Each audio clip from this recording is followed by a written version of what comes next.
Relationships and communication. Relationships and communication are a basis of any and all interactions. Technology, of course, requires a slightly different approach to how we are to interact. The internet isn't separate from our regular life. How we behave, interact, and talk impact our relationships and understanding in real life as well. The technology that we can use to connect us can also divide us. Know your audience. Understanding both who you're talking to as well as who has access to see these conversations is important in how you behave. I always believe that if you don't want your parents to find out, then you shouldn't be displaying it in the first place.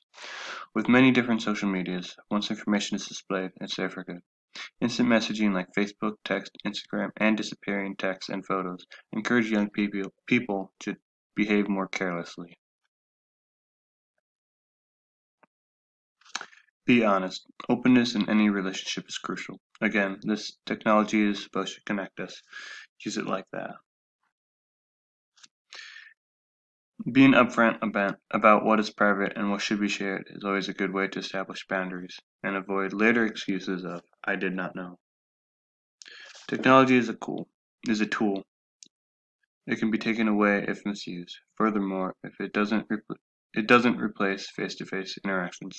So many relationships, especially dating, are purely digital relationships. Use technology to find time to meet up and interact face to face. Problems and miscommunication arises when it's digital. People can't see faces, emotions, and they can't hear tone, so they begin to overthink and overanalyze what's really being said.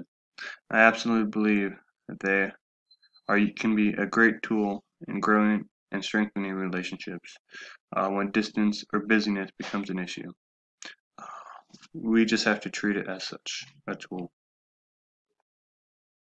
As always, stay safe and God bless.